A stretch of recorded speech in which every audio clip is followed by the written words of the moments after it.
Stroke आज विश्व में मौत और विकलांगता का एक प्रमुख कारण बन चुका है। हर 2 मिनट में एक व्यक्ति स्ट्रोक से अपनी जान गंवा देता है, जबकि हर 6 में से एक व्यक्ति अपने जीवन काल में कभी न कभी स्ट्रोक का शिकार होता है। स्ट्रोक केवल बुजुर्गों तक सीमित नहीं है।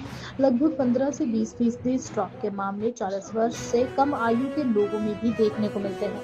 यदि लोग सावधान रहें तो 80% मामलों में जान बचाई जा सकती है। बीपी, मोटापा, शुगर और धूम्रपान जैसे कारण स्ट्रोक के प्रमुख कारण हैं। जो स्ट्रोक है उसके बारे में अनुमान है कि हर 2 मिनट में एक व्यक्ति जो है स्ट्रोक की वजह से अपनी जीवन को खो देता है। और ऐसा भी अनुमान है कि अपने जीवन के दौरान लगभग 6 में से एक व्यक्ति को स्ट्रोक होने की संभावना है। और ऐसा नहीं है कि स्ट्रोक केवल वयस्क लोगों में, बूढ़े लोगों में ही होता है। 15 से 20% जो हमारे स्ट्रोक के केसेस हैं वो 40 वर्ष से कम आयु में पाए जाते हैं। तो इसलिए स्ट्रोक के बारे में जनता में जागरूकता होना बहुत आवश्यक है। और स्ट्रोक से बचने के जो उपाय हैं वो बहुत ही सरल हैं, और यदि हम उन सरल उपायों को अपना सकें तो हमारी स्ट्रोक होने की संभावना लगभग 80% तक कम हो जाती है। तो स्ट्रोक के बचाव के लिए जो सबसे महत्वपूर्ण है, इस सबसे पहले तो मैं उच्च रक्तचाप, ब्लड प्रेशर, जिनको ब्लड प्रेशर है उन्हें समय से बीपी की दवाई खानी चाहिए और नियमित रूप से अपना ब्लड प्रेशर चेक करवाना चाहिए। यदि आप अपने ब्लड प्रेशर को नियंत्रण में रखते हैं तो आपकी स्ट्रोक होने की संभावना लगभग 40% तक घट जाती है।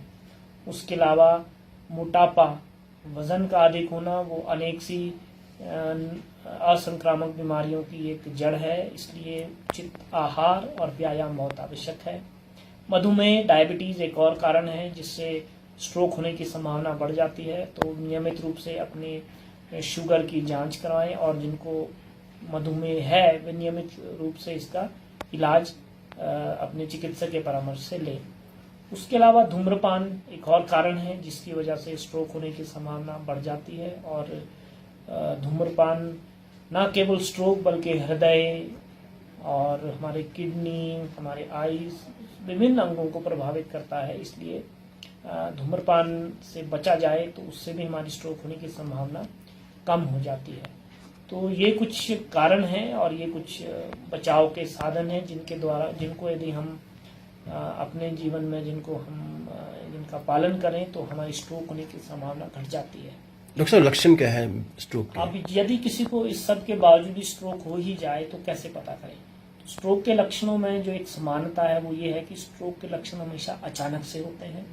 एक क्षण पहले व्यक्ति बिल्कुल सही है और दूसरे क्षण उसका मुंह टेढ़ा हो जा सकता है, उसके हाथ पैर में कमजोरी आ सकती है, उसे महसूस होने में दिक्कत हो सकती है, बोलने में या समझने में उसे समस्या आ सकती है।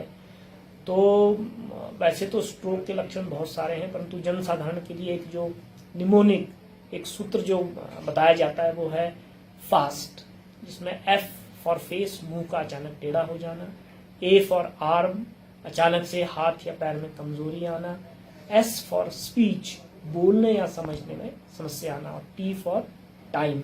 किसी को भी दिन या रात कभी भी ऐसे कोई लक्षण हो तो वे तुरंत निकटतम सीटी स्कैन युक्त चिकित्सालय में जाएं, क्योंकि सीटी स्कैन के द्वारा ही ये पता चल सकता है कि जो स्ट्रोक है वो किस प्रकार का है। तो यदि हमारे जनसाधारण के लोग केवल एक सूत्र फास्ट, FAST, इसे ही याद कर लें तो लगभग 75% लोग हैं जो इन्हीं लक्षणों से स्ट्रोक के कारण हमारे पास आते हैं और उन्हें समय पर उपचार मिल सकता है।